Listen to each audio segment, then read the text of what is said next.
पवित्र बाइबल एक सच्ची किताब है। बहुत से लोग इसके ऊपर सवाल खड़े करते हैं कि क्या बाइबल सच में एक सच्ची भरोसेमंद किताब है कि इसके ऊपर ट्रस्ट किया जा सके, भरोसा किया जा सके। क्योंकि लोग अक्सर ये सवाल करते हैं कि क्या बाइबल सच्ची है, तो मसीहों का जवाब होता है कि हाँ बाइबल सच्ची है। वो कहते हैं कि वेल कैसे किताब आपकी सच्ची है। हम कहते हैं कि वेल क्योंकि बाइबल कहते हैं कि बाइबल सच्ची है। वचन में लिखा है कि खुदा का जो वचन है वो बिल्कुल भरोसे के योग है, परमेश्वर की प्रेरणा से लिखा गया है, परमेश्वर के द्वारा लिखा गया, तो इसलिए हम मानते हैं कि बाइबल सच्ची है। वेल ये बिल्कुल सही है, परमेश्वर का वचन परमेश्वर की प्रेरणा के द्वारा लिखा गया है, हम इसे मानते हैं। सो बाइबल ही बाइबल को प्रूव कर रही है। लेकिन कोई ये सवाल कर सकता है कि वेल क्या कोई बाइबल के बाहर एविडेंस है, कोई प्रूफ है जो ये साबित करे कि बाइबल की घटनाएं, बाइबल के लोग, बाइबल की जो हिस्ट्री है और इसमें जो इवेंट्स हुए ये सच्चे हैं, इसकी जो जगह जो प्लेसेस हैं वो बिल्कुल सही है। तो क्या कोई बाइबल के बाहर इसका प्रूफ है? वेल बिल्कुल हैं, और आज इस वीडियो में हम यही जानने वाले हैं। तो वेलकम बैक, एक बार फिर से आप सभी को सलाम, जय मसीह की प्रेज़ द लॉर्ड। स्वागत करते हैं आप सभी का एक और नए वीडियो के साथ। जैसे कि अगर आप हमारे इस बाइबल स्टडी को फॉलो कर रहे हैं तो आपको पता ही होगा कि हम इस सवाल का जवाब देख रहे हैं कि क्या बाइबल के ऊपर भरोसा किया जा सकता है, क्या पवित्र बाइबल परमेश्वर का सच्चा, जीवित, शुद्ध वचन है जिसके ऊपर हम भरोसा कर सकें। वेल तो इसको जानने के लिए हमने अलग अलग अप्रोच को देखा है, अलग अलग पर्सपेक्टिव से जाना है कि कैसे बाइबल सच्ची है, उसके ऊपर भरोसा किया जा सकता है। हमने देखा है सबसे पहले बाइबल की जो पूरी हुई भविष्यवाणियां हैं उसके थ्रू जाना है कि बाइबल सच्ची है, शुद्ध है, इसके ऊपर भरोसा किया जा सकता है। फिर हमने देखा था मैन्युस्क्रिप्ट्स एविडेंस के थ्रू, हमने देखा था जो आर्कियोलॉजिकल एविडेंसेस के थ्रू, और आज इस वीडियो में हम जानने वाले हैं कि क्या बाइबल के बाहर कोई ऐसे लोग हैं जो बाइबल के बारे में, बाइबल के लोगों के बारे में, बाइबल के ऐतिहासिक जगहों के बारे में बात करते हैं। वेल आप जानकर हैरान हो जाएंगे कि बहुत सारे ऐसे लोग हैं जो बाइबल के लोगों को, हिस्ट्री को, जगहों को कोट करते हैं, बात करते हैं। तो जानने के लिए स्टे ट्यून्ड रहिए, एंड तक वीडियो को देखिए, बहुत ही ध्यान से देखिए। बहुत ही सिंपलेस्ट, आसान वे से आप सबके सामने मैं ये प्रेजेंटेशन रखना चाहूंगा। तो जब बने रहिए, एंड तक ध्यान से सुनते रहिए। चलिए इस वीडियो को शुरू करते हैं। सबसे पहले हम जानते हैं लूसियन के बारे में। लूसियन का जो पूरा नाम है वो है लूसियन ऑफ सेमोसाटा, और इसकी जो डेट ऑफ बर्थ है वो है 120 से लेकर 180 तक इसकी डेथ हो गई थी। इस टाइम स्पैन के बीच में इसकी जो भी लिखते हैं वो मौजूद हैं। ये कौन था लूसियन ऑफ सेमोसाटा? वेल लूसियन एक हेलेनाइज्ड ग्रीक राइटर था। वे एक सटायरिस्ट भी था जो कि जैसे हम आज वीडियोस बनाकर, आज आपने देखा होगा यूट्यूब के ऊपर लोग अलग अलग तरीके से लोगों को हंसाने की कोशिश करते हैं, लेकिन उस वक्त में क्योंकि वीडियोस मौजूद नहीं थी, कैमरा मौजूद नहीं थे, ऐसे प्लेटफॉर्म मौजूद नहीं थे, तो उस वक्त सिर्फ राइटिंग के थ्रू ही, लिखकर ही जो सटायर होती थी, कॉमेडी होती थी या फन होता था, बताया जाता था। तो ये जो लूसियन था वो भी इन्हीं में से एक था। तो लूसियन बाइबल के लोगों के बारे में क्या लिखता है? जब आप पढ़ते हैं तो वो प्रभु यीशु मसीह के बारे में और उसके चेलों के बारे में लिखता है, यानी क्रिश्चियंस के बारे में लिखता है। तो वो क्या लिखता है वो सुनिए आप ध्यान से। वो लिखता है, the Christians you know worship a man to this day, the distinguished personage who introduced their novel rights and was crucified on that account। तो सबसे पहले ये कह रहा है कि जो क्रिश्चियन है, जो मसीही हैं, आज के दिन भी आप जानते हैं कि वो एक इंसान की वर्शिप करते हैं। अब क्योंकि वो क्रिश्चियन, जो लिखने वाला लूसियन है वो एक हेलेनाइज्ड ग्रीक है, तो वो प्रभु यीशु को नहीं मानता है, क्रिश्चियन नहीं है, एक जेंटाइल है। तो वो एक यीशु मसीह को एक इंसान के तौर पे रूप में ही देख रहा है। तो वो कहता है कि एक इंसान को अभी तक भी, आज के दिन तक भी वर्शिप करते हैं जो कि अच्छी बातें बताकर गया है, और फिर वो कहता है कि जो कि इसी बात की वजह से, अपनी शिक्षाओं की वजह से क्रूस के ऊपर भी चढ़ाया गया था। फिर वह लिखता है, you see these misguided creatures start with the general conviction that they are immortal for all the time। वो कहता है कि ये जो भटके हुए लोग हैं ये इस जनरल कन्विक्शन के साथ, दावे के साथ बात करते हैं कि वो इमोर्टल हैं, मतलब कभी मरेंगे नहीं, सदा के लिए जिंदा रहेंगे। तो यस, ये हमारा मसीहों का विश्वास है कि हम मरेंगे नहीं, हम खत्म नहीं होंगे, हम बस सोएंगे लेकिन एक दूसरी जगह पर जाकर हम फिर से नींद से उठ भी जाएंगे। तो ये मसीहों का मानना था अर्ली क्रिश्चियनिटी का, और आज हम भी यही मानते हैं। फिर आगे वो कहता है, which explains the contempt of death and voluntary self-devotion which are so common among them, and then it was impressed on them by the original lawgiver that they are all brothers। फिर वह कहता है कि उनके जो original लॉगिवर हैं यानी प्रभु यीशु, उसके द्वारा वो कहता है कि इन लोगों को ये बताया गया है, सिखाया गया है कि वह आपस में सारे भाई हैं। सो मसीह में हम सभी एक दूसरे के भाई हैं, एक दूसरे की बहनें हैं। फिर आगे कहता है, from the moment that they are converted they deny the gods of Greek and worship the crucified sage and live after his laws.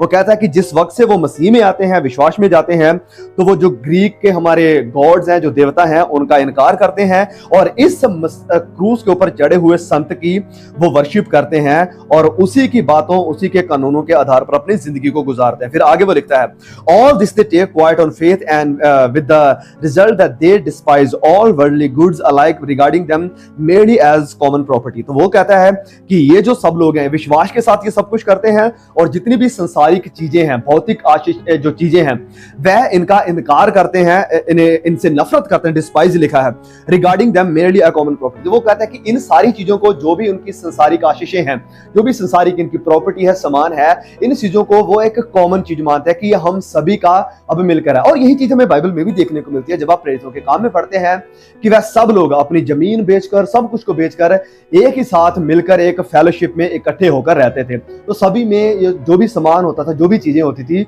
वो कॉमन होती थी, सभी के लिए एक समान होती थी। मतलब that was the way of a Christian in the early Christianity. Alright, तो ये है लूसियन का मसीहत के बारे में, यीशु मसीह के बारे में लिखना। मैं बता दूं कि ये कब लिखा गया था, 120 से लेकर 180 एडी के बीच के दरमियान। तो ये है वो इंसान जो कि क्रिश्चियन नहीं है, एक ग्रीक राइटर है, सटायरिस्ट है, और वो मसीहत के बारे में, क्रिश्चियंस के बारे में ऐसी कुछ बातें लिख रहा है।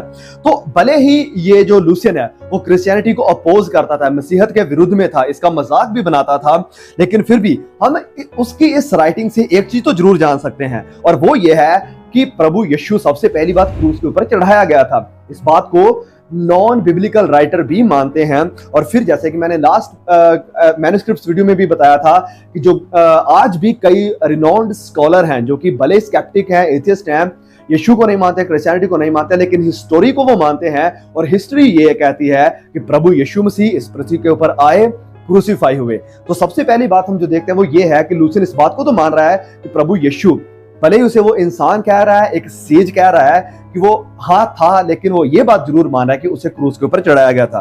फिर ये कि मसीह लोग सिर्फ प्रभु यीशु की आराधना करना, जैसे कुछ लोग कहते हैं कि 350 एडी के बाद जो कि काउंसिल ऑफ नाइसिया हुई, तभी से प्रभु यीशु की वर्शिप करना शुरू किया, तभी प्रभु यीशु को खुदा बनाया गया था। लेकिन ये बहुत ही एक मिसगाइडेड पर्सपेक्टिव है जो लोगों ने बस सुना सुनाया बनाया हुआ है। लेकिन अर्ली क्रिश्चियनिटी से हम जानते हैं कि जो काउंसिल ऑफ नाइसिया हुई थी, उसका मकसद प्रभु यीशु को खुदा बनाना, या ये मकसद बिल्कुल भी नहीं था। उसका मकसद क्या था, काउंसिल ऑफ नाइसिया क्या थे? अगर आप जानना चाहते हैं, देखना चाहते हैं, तो ये वीडियो का लिंक मैं आपको नीचे डिस्क्रिप्शन में दे दूंगा, या आप हमारे सेकंड चैनल के ऊपर जो मेन चैनल है टेल द ट्रूथ याकूब, वहां पर जाकर भी उस वीडियो को देख सकते हैं कि काउंसिल ऑफ नाइसिया क्या थी, वहां पर क्या फाइनलाइज हुआ था। ऑलराइट, तो यहां इस चीज से हम लूसियन की राइटिंग से ये जान रहे हैं कि सबसे पहले प्रभु यीशु को क्रूस पर चढ़ाया गया था। फिर यह कि जो मसीही थे, अर्ली क्रिश्चियन, वो प्रभु यीशु की पूजा करते थे, और ये सब कुछ वो करते थे, तीसरी बात, विश्वास के साथ, कि उनके पास विश्वास था, विश्वास के साथ वो जिंदगी गुजार रहे थे। तो यह था पहला अकाउंट। दूसरा, द तालमुड। अब तालमुड क्या है? तालमुड यहूदियों की ही राइटिंग है। अब दो तरह के तालमुड है, एक है बेबीलोनियन तालमुड, एक ये तालमुड है। इनका फर्क क्या है, ये जानने के लिए मैं बहुत गहराई में जाना पड़ेगा, वीडियो लंबा हो जाएगा तो मैं नहीं जाऊंगा। मेन हमारा फोकस है non biblical writers who support the biblical events and names. तो इस तालमुड जो कि यहूदियों की राइटिंग है, टीचिंग जिसे कहा जाता है, इसमें एक पैसेज है सनहेद्रिन 1:7b और सोता 47 में। तो यहां इस तालमुड में क्या लिखा है? इस तालमुड में ये लिखा है, on the eve of Passover Yeshu was hanged. तो जो पसाह का त्योहार है, उस दिन में लिखा यहां पर कि यीशु को क्रूस के ऊपर चढ़ाया गया था। He was hanged for 40 days before the execution took place. A herald went forth and cried, he is going forth to be stoned because he has practiced sorcery and enticed Israel to apostasy। तो क्या कारण वो बता रहे हैं इस तालमुड में कि क्यों इस यीशु को क्रूस के ऊपर चढ़ाया जाएगा? वो कहता है कि सबसे पहली बात, क्योंकि वो सॉर्सरी यानी जादूगर है, वो जादू करता है, और फिर दूसरी बात कि वो यहूदियों को विश्वास से फेर रहा है। तो यस, यही चीज हमें बाइबल में भी देखने को मिलती है। प्रभु यीशु के ऊपर भी यही दोष लगाया था कि यहूदियों ने कि अब बालजबूल यानी जो शैतान है, उनके जो सरदार है, उसकी सहायता के साथ भूतों को या दुष्ट आत्माओं को निकालता, लोगों को चंगा करता है। और यही चीज है इस हिस्टोरिकल जो राइटिंग है इसमें भी देखने को मिलती है कि प्रभु यीशु को क्रूस पर इसलिए चढ़ाया जाता था क्योंकि वो सॉर्सरी जादूगरी कर रहा था और इजरायलियों को विश्वास से दूर लेकर जा रहा था। Anyone who can say anything to this favour let him come forward and plead on his behalf, but since nothing was brought forward to in his favour he was hanged on the eve of the passover. So पसाह के त्योहार के दौरान बोले हैं कि उसको सलीब के ऊपर चढ़ाया गया था। यह भी लिखा है कि अगर किसी के पास यीशु के फेवर में कुछ कहने के लिए बात है तो वो आगे आए और कह दे, लेकिन हम जानते हैं बाइबल से भी कि कोई भी उसकी गवाही के लिए नहीं आया था, वरन झूठी गवाहियां उसके खिलाफ दी गई थी उसे क्रूस के ऊपर चढ़ाने के लिए। तो ये था दूसरा अकाउंट, नॉन बिब्लिकल अकाउंट, जो कि बाइबल को, प्रभु यीशु के क्रूसिफिक्शन को सपोर्ट करता है। तीसरा, Pliny the younger. I think you might have heard his name. अगर आप बाइबल को थोड़ा जानने वाले, हिस्ट्री में इंटरेस्टेड हैं, इन चीजों में आप रुचि रखते हैं, तो आपने जरूर प्लाइनी का नाम तो जरूर सुना होगा। अब प्लाइनी को यंगर क्यों कहा जाता है वो आगे हम जानने वाले हैं। So who was प्लाइनी? प्लाइनी असल में था कौन? अब ये प्लाइनी द यंगर वो एक लॉयर था, ऑथर था, मैजिस्ट्रेट था, पॉलिटिशियन था एंशिएंट रोम का, उस वक्त के जो रोमी हुकूमत थी उसका। तो प्लाइनी का जो अंकल था उससे ये प्लाइनी द यंगर बहुत ही प्रभावित था और उसी ने यानी प्लाइनी द एल्डर ने इस प्लाइनी द यंगर को एजुकेट किया था, इसे सिखाया था। इसके बाद ये जो प्लाइनी द यंगर है, जैसे मैंने बताया कि पॉलिटिशियन था, he was a governor of Bithynia. वो जो बेथेनिया का जिक्र हमें बाइबल में देखने को मिलता है, वहां का ये गवर्नर था। अब ये प्लाइनी द यंगर प्रभु यीशु के बारे में या मसीहत के बारे में क्या लिखता है, चलिए देखते हैं। He is talking about the Christian कि वो जो मसीह लोग हैं, were in the habit of meeting on a certain fixed day before it was light. सुबह होने से या लाइट होने से पहले वो एक फिक्स डे था जिसके ऊपर वो इकट्ठे होते थे। When they sang in alternate verses a hymn to Christ as to a God, कि जब वो इस मसीह को भजन गाते थे, उसकी वर्शिप करते कि जैसे किसी खुदा की कर रहे हो। and bound themselves by a solemn oath not to any wicked deeds, but never to commit any fraud, theft or adultery, never to falsify the word, nor denying a trust when they should be called upon to deliver it, after which it was the custom to separate and then resemble to partake of a food, but food of an ordinary and innocent kind। तो प्लाइनी the younger मसीहों के बारे में ये लिख रहा है कि ये लोग एक दिन में इकट्ठे होते थे जिसमें ये प्रभु भोज भी करते थे और इनके जो काम थे वो किसी भी तरह से हानिकारक नहीं थे कि किसी को नुकसान पहुंचाएंगे, बिल्कुल इनोसेंट तौर पर किसी का बुरा नहीं सोचते थे, किसी का बुरा नहीं करते थे। तो ऐसी ये एक कम्युनिटी है जो कि इकट्ठी होती थी। ऑलराइट, तो ये था तीसरा। अब चौथा, non biblical evidence for the Bible, वो हमें देखने को मिलता है थालस के द्वारा। अब थालस, इसकी डेट बताई जाती है AD 52। अब हु वाज थालस? ये जो थालस था वो कौन था? थालस और थैलोस ये भी ग्रीक का ही एक नाम है। तो वो एक सामरी था, एक अर्ली हिस्टोरियन, इतिहासकार, जो कि ग्रीक में लिखता था उस वक्त, क्योंकि उस वक्त ग्रीक जो लैंग्वेज थी वो काफी पॉपुलर थी। तो उसने 3 वॉल्यूम हिस्ट्री लिखी मेडिटेरियन वर्ल्ड की, और जो ट्रोजन वार उस वक्त चल रही थी उसकी, अपने समय तक इसने हिस्ट्री लिखी। अब ये जो थालस था, इसकी जो राइटिंग है, इसकी जो लिखते हैं, वो साइटेशन में यानी दूसरों के द्वारा उसकी राइटिंग को साइट किया गया है, लिखा गया है, कोट किया गया है, वहीं से देखने को मिलती है। क्योंकि इसका जो ओरिजिनल वर्क था वो लॉस्ट हो गया था, लेकिन उसकी लिखतों की जो कोटेशंस हैं वो देखने को मिलती है। और उसकी लिखतों को बहुत सारे हिस्टोरियन जो हैं उस वक्त के वो कोट करते हैं, और उन्हीं में से एक हिस्टोरियन है जूलियस अफ्रीकानस, जिसने की हिस्ट्री ऑफ द वर्ल्ड लिखी तकरीबन 221 AD को। और वो इस थालस की जो राइटिंग्स है, एक अकाउंट है, वहां से कुछ चीजों को लेता है, बयां करता है कि थालस ने उस वक्त के हिस्ट्री के बारे में क्या लिखा था। तो वो एक्लिप्स के बारे में एक लिखते हैं, जो सन का जो सूर्य ग्रहण लगा था उसके बारे में इसने यानी थालस ने लिखा था। तो उसको मेंशन करते हुए जूलियस द अफ्रीकन्स क्या लिखते हैं, सुनिए। On the whole world there pressed a most fearful darkness, and the rocks were rent by an earthquake, and many places in Judea and other districts were thrown down. This darkness Thales in the third word of his history calls as appears to me without reason an eclipse of the sun। तो यहाँ पर क्या लिखा है? यहाँ पर Julius Africans लिख रहे हैं कि जो वर्क था थालस का, उसमें थालस लिखते हैं कि पूरी दुनिया में बहुत गहरा एक अंधेरा छा गया था, जबकि धरती के ऊपर भूकंप भी आ गया था। और ये बिना किसी कारण से देखने को मिलता है, क्योंकि अचानक से हुआ था। अब ये क्या है? अगर आप बाइबल को पढ़ते थे आपको पता होगा कि जब प्रभु यीशु को क्रूस के ऊपर चढ़ाया गया था और जब उसने अपनी जान को दिया था तो उस वक्त पूरी दुनिया में अंधेरा छा गया था, भूकंप भी वचन में लिखा गया था, और वही चीज हिस्ट्री की किताबों में भी देखने को मिल रही है। सो नंबर 5 पर है टैसिटस। अब हु वाज टैसिटस? ये टैसिटस जो था ये कौन था? इसका पूरा नाम है पब्लियस कॉर्नेलियस टैसिटस। वो एक रोमी इतिहासकार था और एक पॉलिटिशियन भी था। मॉडर्न स्कॉलर्स के द्वारा भी टैसिटस को रोम के एक बहुत ही महान इतिहासकार के रूप में रिगार्ड किया जाता है, उसे मेंशन किया जाता है। अब ये जो टैसिटस है वो मसीहत के बारे में या क्राइस्ट के बारे में क्या लिखते हैं, सुनिए यहाँ पर। Consequently, to get rid of the report, Nero fastened the guilt and inflicted the most exquisite tortures on a class hated for the abominations called Christians by the populace. Christus, from whom the name had its origin, suffered the extreme penalty during the reign of Tiberius at the hands of one of our procurators, Pontius Pilate. तो यहाँ पर ये जो Tacitus है वो दोनों चीजों का जिक्र कर रहा है। एक तो नैरो ने जो मसीहों के ऊपर अत्याचार किया था, और उसके बाद ये बता रहा है प्रभु यीशु मसीह के क्रूसिफिक्शन के बारे में, क्योंकि कैसर मेन रूलर था, पोंटियस पायलट ये सब लोग उनके नीचे गवर्नर थे अलग अलग जगहों पर। तो वो बता रहा है कि पोंटियस पायलट के अंडर प्रभु यीशु को क्रूस के ऊपर चढ़ाया गया था। तो ये था नंबर 5। नंबर 6 पर है फ्लेवियस यूसेफस। तो फ्लेवियस यूसेफ एक बहुत ही रिमार्केबल, एक एक्स्ट्रा ऑर्डिनरी हिस्टोरियन है जो कि बाइबल को, प्रभु यीशु को, बाइबल के इवेंट्स को, मसीहत के कई जो विश्वासी हैं उनका जिक्र करते हैं। तो यूसेफस की जो टाइम स्पैन बताया जाता है वो है AD 37 से AD 101। तो फ्लेवियस यूसुफ का जो ओरिजिनल असली नेम है वो है यूसुफ बिन मथियास, यूसुफ मत्ती का बेटा। तो ये जो फ्लेवियस यूसुफ है वो एक जूश प्रीस्ट था, स्कॉलर था, हिस्टोरियन था। तो ये मसीही नहीं है, क्रिश्चियन नहीं है।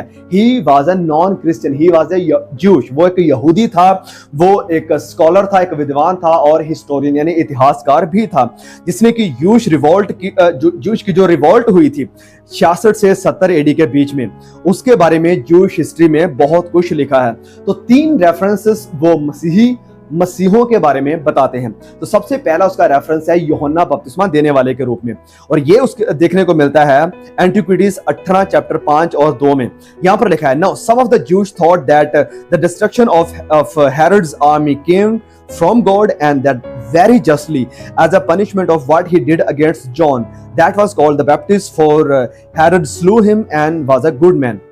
तो वो क्या बता रहा है यहां पर, जिक्र कर रहा है यूहन्ना बपतिस्मा देने वाला, क्योंकि जब हेरोदिश का विनाश हुआ तो बहुत से यहूदी लोग ये सोचते थे, क्योंकि यहूदी लोग यूहन्ना बपतिस्मा को फिर भी मानते थे, तो ये सोचते थे, यहूदियों ने ये सोचा कि हेरोदिस का जो डिस्ट्रक्शन हुआ है, जो विनाश हुआ है, वो खुदा की तरफ से एक सजा थी, क्योंकि उसने परमेश्वर के बंदे यूहन्ना बपतिस्मा देने वाले के सर को कलम किया था। यही हिस्ट्री बाइबल में हमें देखने को मिलती है। दूसरा मेंशन है प्रभु यीशु मसीह को लेकर। वो क्या कहते हैं, no there was about this time, कि इस वक्त में Jesus a wise man, Yeshu था जो कि एक बहुत ही बुद्धिमान व्यक्ति था। If it is lawful to call him a man, कि अगर उसे इंसान कहना सही है तो। For he was a doer of wonderful works, a teacher of such men as received the truth with pleasure. He drew over to him both many of the Jews and many of the Gentiles. And when Pilate, at the suggestion of the principal man amongst us, had condemned him to the death. तो वो कहता है कि प्रभु यीशु था जिसको कि यहूदी लोग भी मानते थे, जेंटाइल भी मानते थे। और फिर ये फ्लेवियस यूसुफ लिखता है कि हमारे लोगों ने और पोंतियस पायलस ने उसे प्रभु यीशु को क्रूस के ऊपर भी चढ़ा दिया। तीसरा मेंशन फ्लेवियस यूसुफ का देखने को मिलता है प्रभु यीशु के भाई याकूब के बारे में, जिसे कि इंग्लिश में जेम्स कहा जाता है। तो वो क्या लिखता है जेम्स के बारे में, Festus was not dead, and Albinus was but upon the road. So he assembled the Sanhedrin of judges and brought before them the brother of Jesus, who was called Christ, whose name was James, and some others, or some of his companions. And when he had formed an accusation against them as breakers of the law, he delivered them to be stoned. तो यहां पर यह लिखा है कि उसके सामने प्रभु यीशु के भाई याकूब को लेकर आ गया। ये वही याकूब है जिसकी पत्री हमें नए टेस्टामेंट में देखने को मिलती है, और उसके ऊपर दोष लगाकर, जैसे ये बता रहा है कि उसे स्टोन करके, उसके ऊपर पथराव करके उसे मार दिया गया। तो ये है बहुत ही एक्स्ट्रा ऑर्डिनरी शेर, नॉन बिब्लिकल एविडेंस, जो कि बाइबल के लोगों, घटनाओं और जगहों को बयान करते हैं। और इन चीजों से हमें यह पता चलता है कि यस, बाइबल में जो हुआ वो कोई काल्पनिक चीजें नहीं है, मिथोलॉजिकल बातें नहीं है, बिल्कुल हिस्टोरिकल है, फैक्चुअल हैं, सच्ची हैं और बाइबल के ऊपर भरोसा किया जा सकता है। May God bless you. Please share the information and do subscribe the channel. अगर आपने अभी तक चैनल को सब्सक्राइब नहीं किया तो सब्सक्राइब जरूर करें, बेल नोटिफिकेशन को भी जरूर दबा देना ताकि हर नए वीडियो का अपडेट आपको सबसे पहले मिलने पाए। जल्द मिलेंगे एक और नए वीडियो के साथ और नेक्स्ट वीडियो हमारा रहेगा साइंटिफिक एविडेंसेस के ऊपर कि कैसे साइंस भी बाइबल की सिद्धता को, शुद्धता को साबित करती है और बाइबल के ऊपर भरोसा किया जा सकता है। आमीन। जय मसीह की। Praise the Lord.